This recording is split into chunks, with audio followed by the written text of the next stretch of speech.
ETF index mutual funds నేర్చుకుని stock మార్కెట్లో రాణించాలనుకుంటున్నారా? వెంటనే ఈ నెంబర్కి కాల్ చేయండి. నమస్తే రమగారు. నమస్తే జయ.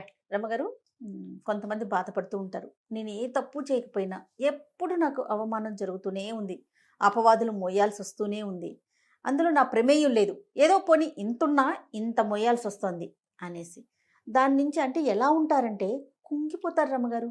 నన్నే అన్నారు, నన్నే అన్నారు, నన్నే అన్నారు, నేనే బాధపడాల్సి వస్తుంది, నాకే ఇలా అవుతోంది అనేసి ఇట్లా అవమానాలు అపవాదులు మన ప్రమేయం లేకుండా మనం తప్పు చేస్తే సరే తప్పు చేస్తే బాధ అనిపించదు రమ్మగారు సాధారణంగా.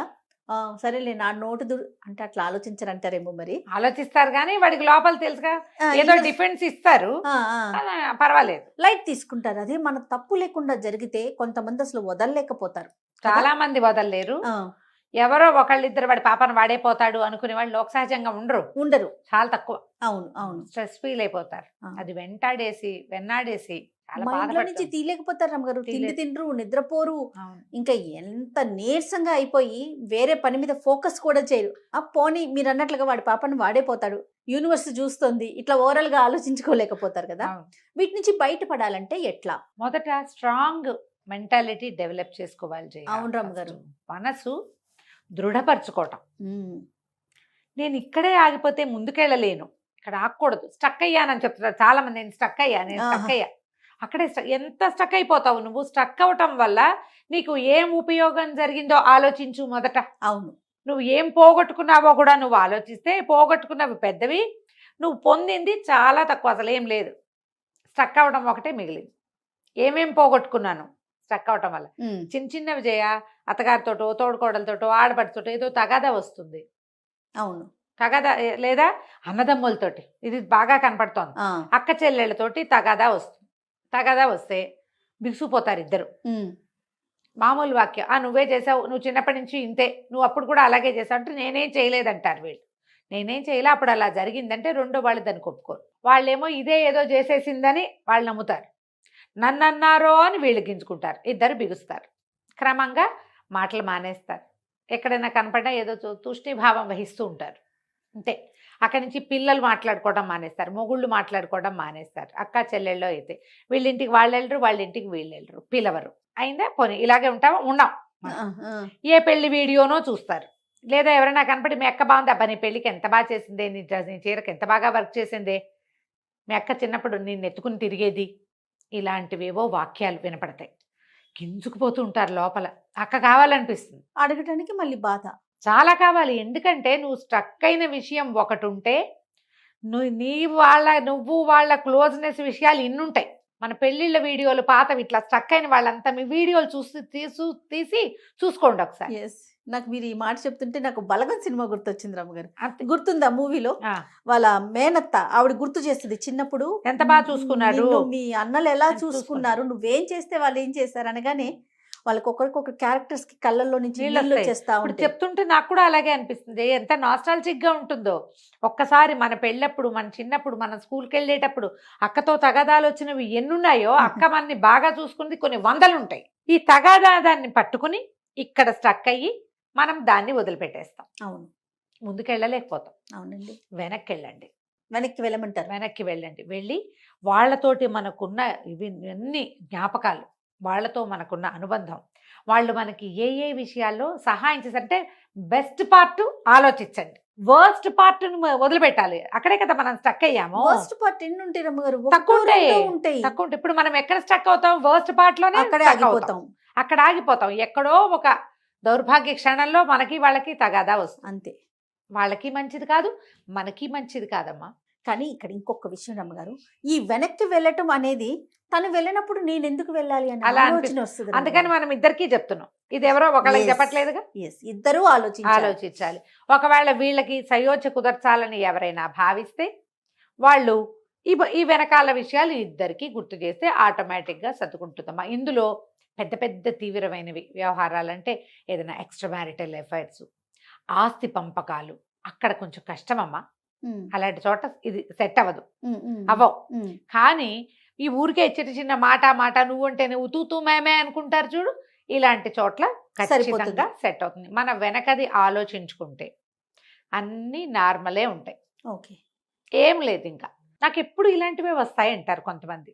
ఆఫీసుల్లో ఇంతే, చుట్టుపక్కల వాళ్ళతో ఇంతే, ఇంట్లో ఇంతే, అత్తగారింట్లో అంతే, పుట్టింట్లో అంతే, కజిన్స్‌తో అంతే. చిన్న చిన్న వాటికి నేను మాట పడిపోతున్నాను. అసలు సంబంధం లేకపోయినా నేను మాట నాకు పడాల్సి మాట వస్తుంది. వస్తుంది. చిన్న మాటలు, పెద్ద మాటలు నేను తీసుకోలేకపోతున్నా. అయితే దీనికి దైవారాధన ఒకటి మంచి పద్ధతమ్మ. మ్మ్. ఇందులో ఈ దైవాలలో ఇద్దరు దైవాలని మనం ప్రార్థించవచ్చు. ఇద్దరు మనని ఈ అవమానాల నుంచి, అపవాదుల నుంచి. అపవాదుల నుంచి, జనాల అపోహల నుంచి కాపాడతారు. ఓ గబుక్కున బాగుందిరా అమ్మగారు. ఊహించు ఎవరై ఉంటారు. పరమశివుడా? ఇంకా 4 ఆప్షన్స్ ఇస్తాను జయ నీకు. నాకా? నాకు తెలిసిన దేవుడేనా? నీకు తెలిసిన దేవుడే.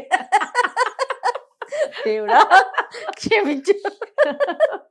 విష్ణువు, శివుడు, అంటే ఉన్న దేవుళ్ళందరినీ పేర్లు చెప్పేస్తారు. చెప్పే నీ ఇష్టం. ఆంజనేయ స్వామి రమ్మగారు, వినాయకుడు. ఇప్పుడు కరెక్ట్. ఓకే. మొదటిది వినాయకుడు, రెండో వాడు కృష్ణుడు. వీళ్ళిద్దరు. నా ఈ రెండు కరెక్ట్ కదా. ఆ. విష్ణువు అంటే కృష్ణుడు. విష్ణు అంటే కృష్ణుడు కాదు, విష్ణు అంటే విష్ణువే. అలా ఒప్పుకో. వీళ్ళిద్దరూ మనని అవమానాల నుంచి, అపవాదుల నుంచి, మ్మ్. ఈ కుంగిపోయే పరిస్థితుల నుంచి కాపాడతారు. ఓ. వినాయక సంబంధమైన ఒక స్తోత్రాన్ని, శ్లోకం చిన్నది కదా, స్తోత్రాన్ని అలవాటు చేసుకోండి నిత్యం. ఓ. నా తప్పు లేకుండా నా మీదకి ఏ మాట రానివద్దు తండ్రి, నాతో ఉండు అని దండం పెట్టుకోండి. మీరు రోజు వినాయక స్తోత్రం చదువుకుంటే అంత బెల్లం ముక్క, బెల్లం ఇట్లేదు, చెక్క బెల్లం దొరుకుతుంది, ఊరుగుపల్లి బెల్లం అంటారు. మ్మ్. 1 కేజీ తెచ్చి దాన్ని ఒక చిన్న సాధనం పెట్టి కొట్టి చిట్టి ముక్కలు కట్ చేసి పెట్టేసుకోండి, ఒక డబ్బాలో పోసుకోండి. మ్మ్. రోజు వినాయకుడికి బెల్లం ముక్క చూపించండి. బెల్లం ముక్కకి మడి మశానం ఏమీ లేవమ్మా, ఏ అంటూ ఉండదు. ఒకవేళ రోజు బెల్లం ఎవరు తింటారండి అంటే, నైవేద్యం పెట్టిన బెల్లం ముక్కలు, నా ప్లాన్ అనమాట ఇది, నేను చేసేది. నైవేద్యం పెట్టిన బెల్లం ముక్కలన్నీ ఒక డబ్బాలో వేసుకోండి, ఏ టీలోనో కాఫీలోనో వేసేసుకోండి.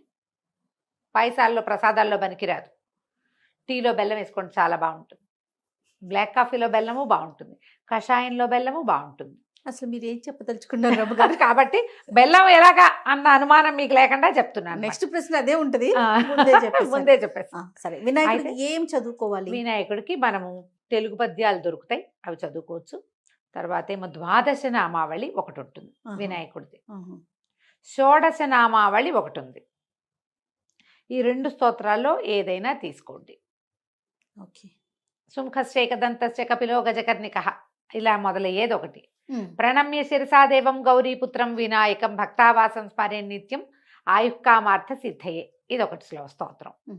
ఈ స్తోత్ర నిధి యాప్లో 2 దొరుకుతాయమ్మా. వినాయక స్తోత్రాలు ఓపెన్ చేసి చూసుకోండి, స్తోత్ర నిధి పెట్టుకోండి ఫోన్లో. ఎక్కువ స్పేస్ ఏం తీసుకోవద్దు, తక్కువ స్పేసే తీసుకుంటుంది. మీరు చాలా స్తోత్రాలు అందులో దొరుకుతాయి, తప్పులు కూడా లేవు. ఓకే. ఈ వినాయక స్తోత్రాల్లో ఒకటి రోజు చదువుకోండి. సేపు పట్టదమ్మా, 2 నిమిషాలు, నోటికి వచ్చేసింది అనుకోండి. మరి ఇవి రెండింటిని మనము విష్ణు సహస్రనామం చదువుకున్న దాంట్లోనే ప్రణమ్య శిరసాదేవం గౌరీపుత్రం వినాయకం భక్తావాసం స్మరే నిత్యం ఆయుఃకామార్థ సిద్ధయే, ఇంతే. చూడు ఎంత బాగుందో. అదే ఫ్లో, ఇదే ఫ్లోలో చదువుకోవచ్చు. ఈ ఫ్లోలో మిగిలిన అన్ని పదాలని, అందులో పెద్ద పెద్ద సమాసాలు అవి లేవు. ఇంత కూడా మా వల్ల కాదండి, నేను చేయలేను ఇంత. ఇంకా ఈజీ చెప్పండి అంటే, రోజు శుక్లాంబరధరము అగజానన పద్మార్కము చదువుకోండి. ఈ 2 అందరికీ వస్తాయి కదా. పిల్లలకి మనం మొదట నేర్పించేదే అవును వినాయక స్తుతి. ఈ 2 శ్లోకాలు పెట్టుకోండి. బెల్లం ముక్క కామన్ దేనికైనా. ఒక దీపం పెట్టడం, ఒక అగరబత్తి వెలిగించడం, చదువుకోండి. మీరు ఏం చదువుకుంటారో అన్నీ చదువుకోండి, ఏమి చదువుకో, ఇది ఒకటే చదువుకోండి, మీ ఇష్టం.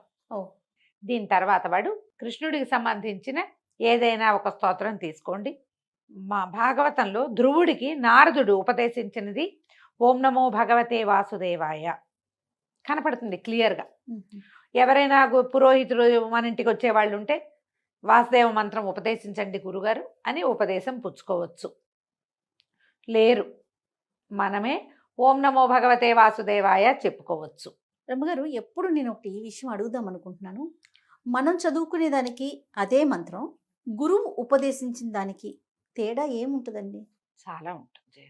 ఒక గురువు దగ్గర నేను ఉపదేశం తీసుకున్నాను ఈ మంత్రం అని చెప్తూ ఉపదేశం ఉంటారు. తీసుకుంటే ఉపదేశం వల్ల ఏమవుతుంది, గురు ఉపదేశం వల్ల సరైన దారిలో నడుస్తాం మొదటిది. మ్హూ. ఏం చేయాలి ఏం చేయకూడదు అనే క్లారిటీ ఉంటుంది రెండోది.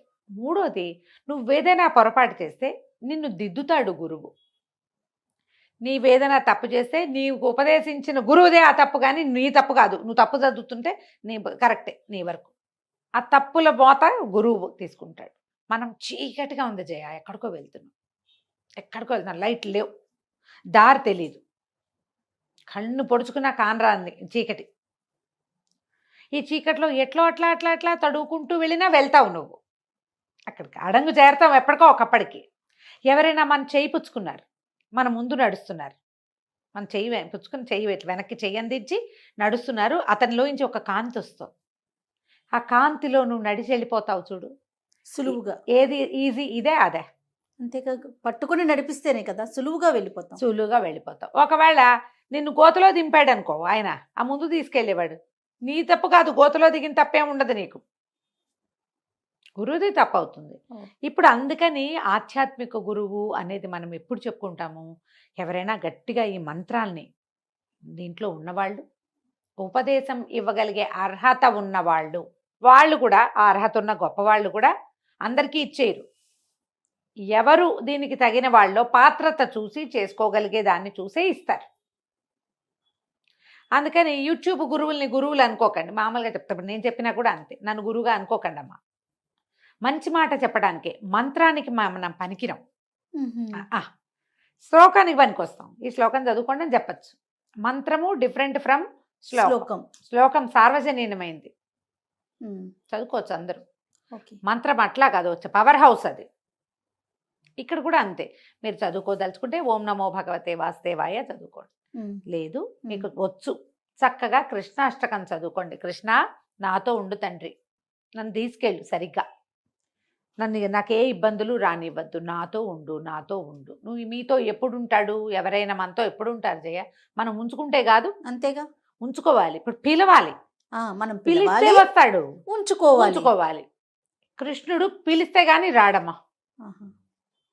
అసలు విష్ణుతత్వమే పిలిస్తే గాని రాని తత్వం, చాలా పిలవాలి, పిలిచేదాకా రాడు. మనం అదే చూస్తాం కదా, ఏమిటి గజేంద్ర మోక్షంలో వాడు ఫైట్ చేసి దుంప తెంచుకున్న నాళ్ళు రాలేదు, ప్రాణాలు ఠావులు తప్పుతున్నాయి, తండ్రి నువ్వెవరో నాకు తెలీదు, రావవే వరద, కావే ఈశ్వర అని పిలిచాడు. అప్పుడు రావే వరద అని పిలిచాడు. నువ్వెవడివో తెలీదు నాకు, నువ్వెక్కడుంటావో తెలీదు, ఎలా ఉంటావో తెలీదు, కానీ నువ్వెవడివో ఒకటి ఉన్నావు. ఆ ఉన్నవాడెవడో నన్ను రక్షించాలంటే ఉన్నవాడెవడు, జగన్నియామకుడైన విష్ణువు పరిగెత్తుకుంటూ వచ్చాడు. పిలిస్తే వస్తాడమ్మా, కృష్ణుణ్ణి పిలిచేదాకా రాడు, చూస్తూ ఉంటాడు మనకేసి. నువ్వు భగవంతుడి వైపు ఎప్పుడు చేయి చాపుతాం జయ, మనం చేతకానప్పుడు చేయి చాపాలమ్మా, చేతకానప్పుడు చేయి చాపాలి. రోజు ఆయన్ని మనతో ఉంచుకోవాలి, ఉంచుకోవటం వేరు, చేయి చాపటం వేరు. అవునండి. దేవుడా నన్ను రక్షించు, రోజు నువ్వు భగవంతుడా మమ్మల్ని పుట్టించావు, నిన్ను నేను అర్చిస్తానని అర్చన. కృష్ణాష్టకం చదువుకోండి, అది కూడా మనం విష్ణు సహస్రనామం లాగానే చదువుకోవచ్చు. స్తోత్రనిధులు ఇది కూడా దొరుకుతుందండి. నేను స్తోత్రనిధిని ప్రమోట్ చేస్తున్నట్టుంది, కానీ ఉపయోగపడే విషయం కాబట్టి చెప్పాలనుకుంటున్నాను. మీకు స్పష్టంగా అనిపించింది. వసుదేవ సుతం దేవం కంస చాణూరమర్దనం దేవకీ పరమానందం కృష్ణం వందే జగద్గురుం. చూడు కృష్ణ ఎంత సింపుల్ గా ఉంది, సింపుల్ పదాలతోటి తేలికపాటి స్తోత్రం. 8 శ్లోకాలు, ఒక ఫలశ్రుతి శ్లోకం, 9 శ్లోకాలు, 2 నిమిషాల్లో అయిపోతుంది. ఓకే, కాబట్టి ఇది చదువుకోండి. మిమ్మల్ని వినాయకుడు కానీ కృష్ణుడు కానీ ఇద్దరిని చదువుకుంటామంటే ఇద్దరిని మహదానందంగా చదువుకోండి అమ్మా. మీరు రోజువారీ ఏ నివేదన పెడుతున్నారో కృష్ణుడికి అదే నివేదన పెట్టచ్చు, వినాయకుడికి మాత్రం బెల్లం పెట్టాలి.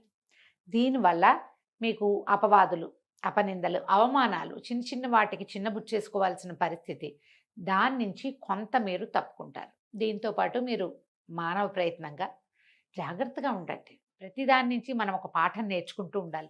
జీవితంలో ఏమవుతుంది, ఓ దెబ్బ తగిలితే ఓహో ఇక్కడ కాలు వేయకూడదు, ముందుకు వెళ్ళకూడదు, ఇక్కడ గడప ఉంది, ఇక్కడ గట్టు ఉంది, తెలుసుకుంటాం కదా. తెలుసుకోండి, తెలుసుకునే ప్రయత్నం చేస్తూ భగవంతుడిని తోడు తీసుకుని ముందుకెళ్ళండి, ఈజీగా ఉంటుంది అప్పుడు. తప్పకుండా రమ్మగారు. నమస్తే. నమస్తే జయ.